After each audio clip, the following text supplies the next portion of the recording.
It didn't come up in the years of campaigning which preceded Tuesday's election, but corporate inequality could come to be one of the issues which matters for whoever enters the White House next year.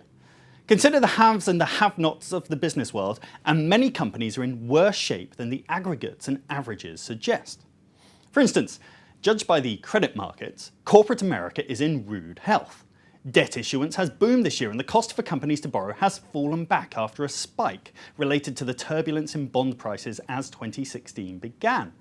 Finance directors have cut their reliance on short-term debt by refinancing into bonds due many years in the future. Cash, much of it overseas awaiting tax breaks, has been piled up as reserves. So you would think there should be little chance of debt-related problems if interest rates rise or it becomes harder to borrow. Yet, as with wealth and income, the inequality of distribution matters. Consider this chart from Absolute Strategy Research. This shows the distribution of cash and debt for the 3,000 largest listed non-financial companies.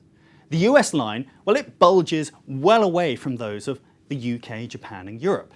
That's because it has a small number of businesses with very large amounts of cash. 10 of them hold almost a third of the entire cash pile. At the other end is a long tail of companies struggling to get by. At 43% of companies, operating profits in 2015 were less than 2 times the cost of meeting interest payments on their debt. A measure of financial health which can start to make bank managers uneasy, and certainly leaves little room to deal with adverse events. What it means is that many companies are in the sort of fragile position which might be expected towards the end of a boom in the business cycle. With earnings growth stalled, these companies may be forced next year to make choices between maintaining dividends and buybacks for shareholders, investing in property and machinery, or hiring new staff. It's just one more challenge to moving America forward and making it great again.